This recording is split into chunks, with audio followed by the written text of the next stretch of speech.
Welcome back. I'm Terry. I'm John.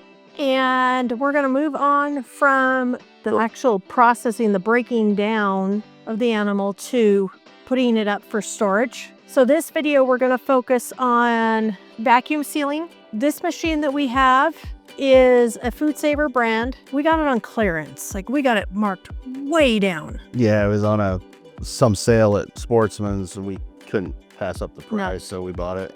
Like, it was a camo, something, I don't remember. It was a discontinued model because of the camo or something. It's the Game Saver Bronze. It's not super high tech, but it gets the job done. But the cool thing about this one, it flips up, kind of like the Ninja flip or that kind of thing, where So you can keep it on your counter if you use it all the time. It would work pretty good. it stores the roll inside of it, has the cutter. It is super slick to use. We've used some of the other brands of vacuum sealers and they've been fine. The off-brand bags, not so much. Yeah, for some reason the off-brand, like Ziploc brand, the Great Value brand doesn't work very well. We started out with like a $50 the cheapest vacuum sealer From Walmart. From Walmart. It was a Ziploc brand and it worked pretty good. The problem was it didn't keep the roll in it. Kept overheating too. It kept overheating. The amount we were trying to put. And I don't even think it cut the bags or anything. I think we had to cut them with the scissors, and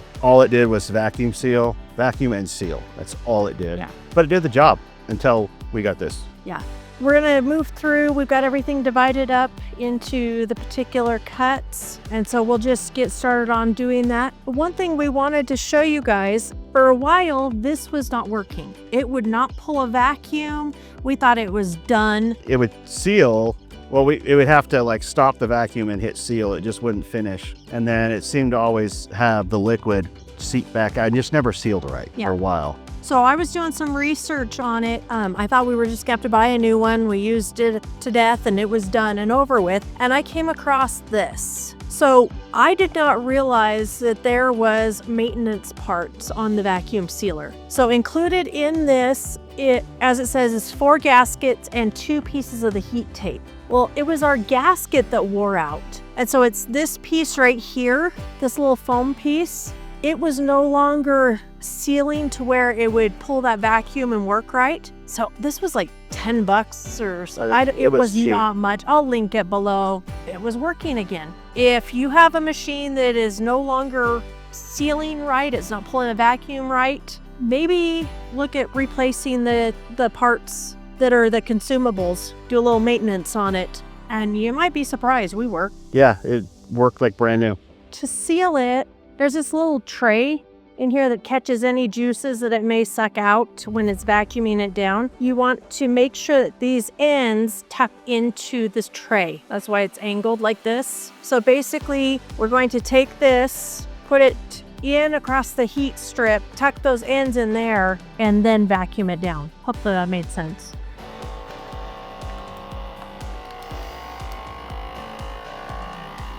See, before we did the maintenance, it wouldn't do that shut off and go to seal. And the cheaper one that we had to stop and go to seal. It was a manual. It didn't back and seal at the same time. I don't remember. It's been too long. So it was just a no-brainer when we saw this. So there we are, vacuumed down. That's the thing, is you have to have it to where the food is not closed in it.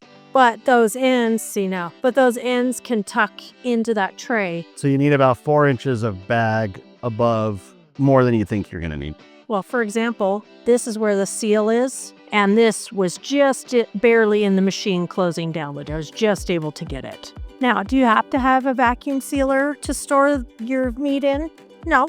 You could just take this, roll it down, get all the air out when you close it, and put it in like that. The FoodSaver just keeps it longer. That's why we like to have the FoodSaver bags. FoodSaver was one of our very, very first purchases. Like, I think this is our 3rd one. Yeah. Well, we've had this one for, I don't know how many years now. Might have some bigger roasts in here for that one. Sharpie works really well on these. And so we'll just go through and mark them with Sharpie before we put them in the freezer. The cool thing about this FoodSaver, and even the cheap one, if I remember right, is they have a port that you can put a tube in there, and then you can seal jars and that kind of thing for dry goods. Obviously, you're not going to do something that needs to be canned. When sealing the end, I put it to the edge of the machine. Visual guide for me, basically. And make sure if you're doing stuff like this, you select moist, because if you select dry, it's going to suck all those juices up in there and it's going to cause problems. So there you go. 10 years of use.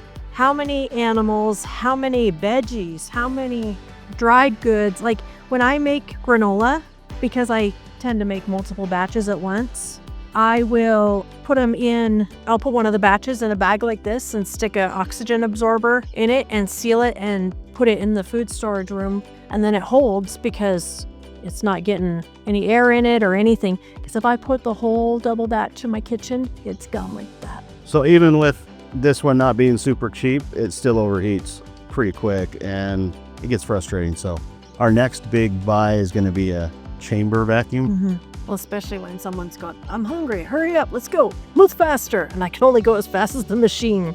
Okay, so make sure you tuck that into that tray. You can't have your food come past this point or this won't close. Moist. I'm going to put it on high speed so it goes faster.